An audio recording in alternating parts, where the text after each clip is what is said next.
Bismillah. Adrien passa la journée à dresser un état des lieux de ce qu'il restait de son entreprise. À certains endroits, le feu couvrait encore parmi les poutres calcinées et les morceaux de ferraille tordus. Et maintenant, qu'est-ce qu'on fait demanda Big John. On fait venir du bois de la plus proche exploitation et on reconstruit tout. Heureusement que les 6 derniers modèles que nous avions commandés n'arriveront que dans quelques semaines, le temps de reconstruire le bâtiment. Nous serons prêts à les installer. Mais c'est quand même triste que l'atelier de sciage est entièrement brûlé. Bah, à vrai dire, je n'en sais pas trop rien. Je n'ai jamais aimé la manière dont il avait été conçu, dit Adrian en passant un bras sur l'épaule de son ami. Je vais t'expliquer mon idée. Tu me diras ce que tu en penses. Les deux hommes se dirigèrent vers le bureau et le formidable rire de Big John retentit à travers tout le camp. Quelques ouvriers interrompirent leur travail de déblaiement, d'autres se grattèrent la tête d'un air perplexe, d'autres encore ne purent s'empêcher de sourire. De retour chez lui, Adrien avait hâte de dîner car il n'avait qu'une chose à l'esprit, se retrouver ensuite seul avec Maggie. Passant devant le salon, un changement dans le décor capta son attention. Intrigué, il revint sur ses pas et pénétra dans la pièce. Ce qu'il vit le bouleversa. Là où des années durant s'était trouvé le portrait de Catherine, un autre portrait avait été accroché, le sien. Il n'était pas aussi grand que le précédent, mais il lui parut instantanément beaucoup plus cher à ses yeux. C'était bien sûr l'œuvre de Maggie. Elle le montrait debout, près d'Israël, le regard tourné vers les étendues océanes. C'est ma façon de te dire merci, murmura-t-elle derrière lui. C'est remarquable, répondit-il, ému. Je n'aurais jamais soupçonné que tu faisais une peinture de moi. Je sais que dire, c'est la première fois qu'on me fait un cadeau. Tu sembles oublier que ton frère t'a offert une femme en 3 enfants. Mais il est vrai que tu n'as pas tellement apprécié le cadeau qu'il t'a envoyé. En tout cas au début. Adrian entoura la jeune femme de ses bras. Je l'apprécie pleinement aujourd'hui. Vraiment? En douterais-tu? Non, mais il t'aurait fallu du temps. C'est vrai. Il raffermit son étreinte et poursuivit alors qu'elle se blottissait contre lui.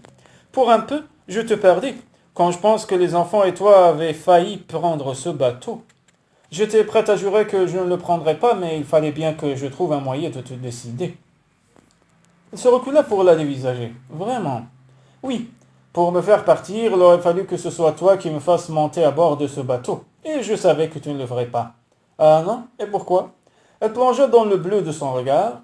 Parce que je savais que tu m'aimais, mais que tu refusais de l'admettre, répondit-elle d'un air malicieux, en se haussant sur la pointe des pieds pour lui donner un baiser. Je l'admets, à présent, dit-il en lui rendant son baiser.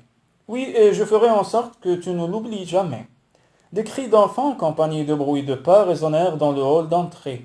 Barry et Fletcher en train de se poursuivre à travers la maison. Je crois que le temps de nos folies sur le tapis du salon est terminé, dit-elle avec un petit rire qui n'en était pas moins empli de promesses. L'heure du dîner tardant à venir, Adrien décida ce soir-là d'aller se promener du côté des falaises. Israël n'étant visible nulle part, il chemina seul sur le sentier qui conduisait au sommet de la crête. Là, embrassant du regard l'immensité de l'océan, il écoutait le rugissement des vagues qui s'écrasaient en contrebas sur les rochers. Avec un soupir, il tira ensuite de sa poche sa blague à tabac et l'examina quelques instants en se rappelant ce que Molly lui avait dit au sujet.